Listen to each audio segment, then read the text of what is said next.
All right, y'all, it is Sunday here in Texas, and it seems like a good day to go on a pop hunt. And there are some exclusives currently at Spirit Halloween. So we're gonna go check out a little bit of the store and see if I'm able to find any of these exclusives here in Abilene. Oh my gosh.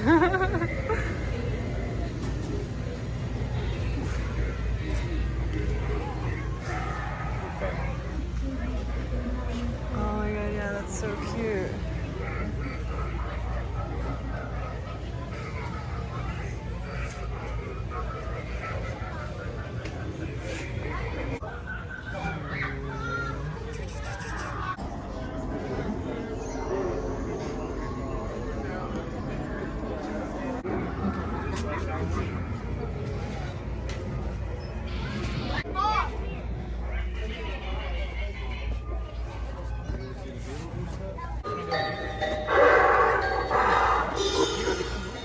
Hey y'all, welcome to my channel. I'm Last Ketchum, and for anyone joining me again, so much extra love for coming and putting up with me and hanging out and all that good stuff. But anyway, as y'all saw, I hit up the local Spirit Halloween and I am so excited.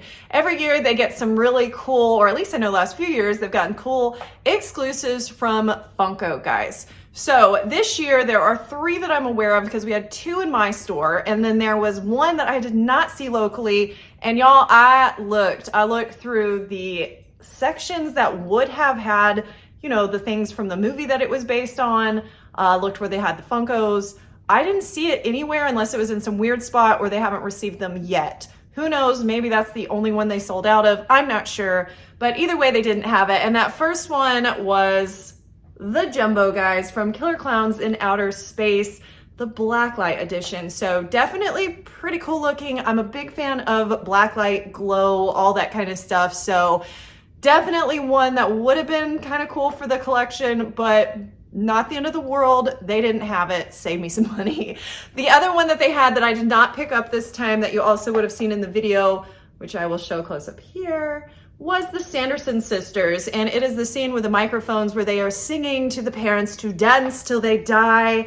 And guys, that was a fun movie, definitely a classic, fun scene, really cool. But anyway, y'all, I have one of the prior exclusives from Spirit of the Sanderson sisters already, where they are around the potion pot, the cauldron. So I figured, that's good, because as a lot of you may know, if you've been watching me for a while, I'm not a completionist. So I just kind of like having at least one, a favorite of something that I enjoy, and then anything over that's kind of like a bonus.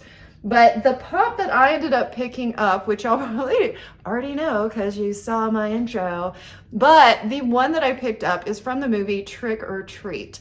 So I feel like the main character obviously is going to be Sam in this movie, kind of like little mini shows within a big picture. But anyway, all these little stories kind of loop together into Sam, his character, a character that was really, really well done as far as marketability, sweet Lord, I can talk. Anyway, it's a great product to put out there to be able to sell things, makes great plushies, makes cool figures. Anyway, it's interesting. It was well thought out and just an interesting character in general. But one of the things that you always have to keep in mind, guys, always wear a costume, always hand out treats, never blow out a jack-o'-lantern, and always check your candy, guys. And if you saw the movie, maybe that will encourage you a little more to check it. One, because bad things can happen in general if you're not checking your candy, guys. But the other side of that is Sam will show you a visit. So you better be honoring the holiday spirit at Halloween so you don't have to put up with Sam. But anyway, y'all, definitely a wild movie. This was from 2007, so no spoilers if you haven't seen it, but I feel like you probably should have seen it by now. But anyway, the character that they ended up making into a Funko figure, guys, is honestly a pretty tragic character, but I feel like in this movie, kind of everyone is, if that makes sense. This is definitely not like a warm, fuzzy feeling type of movie, and no one is safe. Adults, kids, good people, bad people, it's just no one's safe, okay, guys? It is truly horror, all right? But the character that they ended up making was one of the kids from the school bus massacre scene. Very tragic story. I'm not going to go into a whole lot of it, but anyway, this character was one of the people that ended up passing in this disaster. And then later on. And again, this movie's from 2007, guys, so should be a spoiler at this point. But later on actually comes back as a ghoul along with all the other kids on this bus that was in this accident. And then they all kind of take on the look of the mask that they were wearing at the time of the accident. Anyway, let's stop rambling and let's just check out this pop. So again, it is Chuckles, guys, from Trick or Treat. And I think this was actually a really good pick from that movie because honestly, it's just creepy and cool looking. And the idea of having a pop with a mask is just creatively, I think, a cool choice. I think it looks good. So pretty stoked about that, guys. Definitely, I dig the hair. It is wild, is definitely clown appropriate. Have the candy bucket there, guys.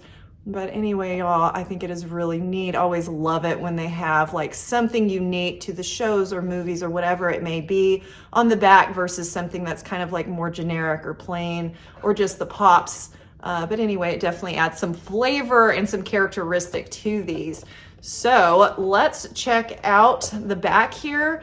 And then after we read this, let's get Chuckles out and let's check her out a little more up close.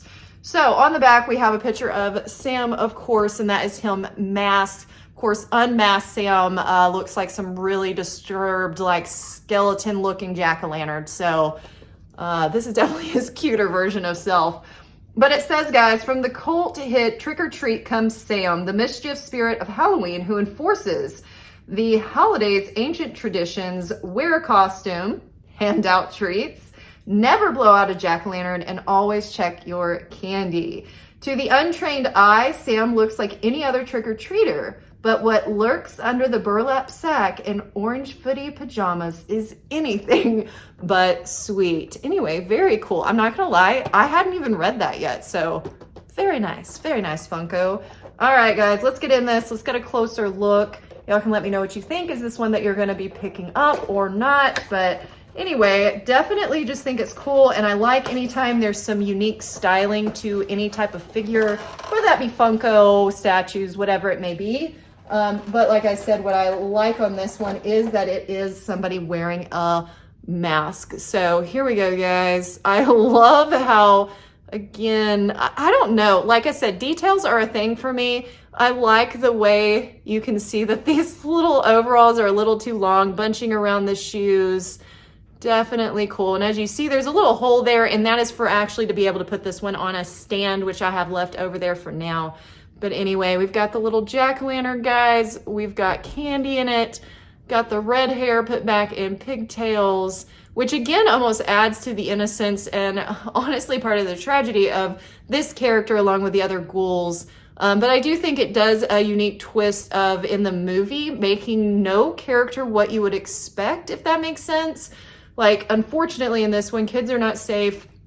And there's also a scene, the werewolves, to where, you know, it's one of those where like, even women, when they set them up in a way to be what looks like victims, all of a sudden they're actually the monsters. So I'm just saying this movie really flips some things around, which is just interesting and a way of having a cool twist in a horror film, if that makes sense, guys.